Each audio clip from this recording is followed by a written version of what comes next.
Bonjour à tous, bienvenue dans votre émission sur les matières premières en collaboration avec Dukascopy TV.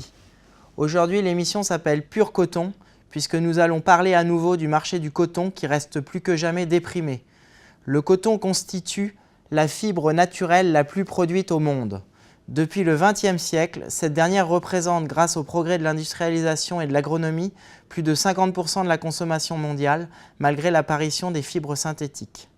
Les principaux cotonniers se trouvent dans les régions tropicales, car la culture du coton nécessite une certaine complexité climatique.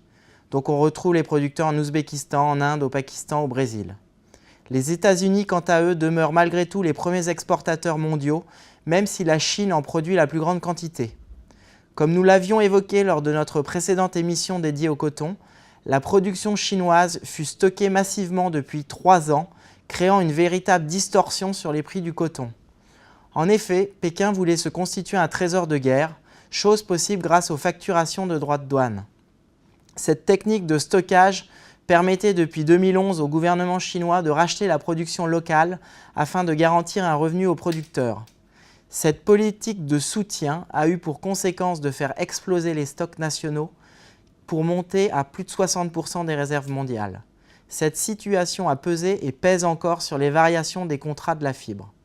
Néanmoins, courant 2013, la Chine a commencé à déverser une partie de ses réserves, ce qui a eu pour conséquence de faire baisser les cours d'environ 30%.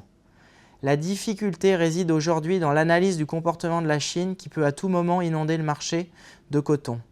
Cette situation risque par conséquent d'entretenir la volatilité des prix. Ces derniers sont fixés principalement sur le ICE Future à New York sur 5 échéances mensuelles. Et vous avez ici l'échéance mai 2015. Les cours avaient atteint un zénith à plus de 2 $ la livre en 2011 contre 64 cents seulement actuellement.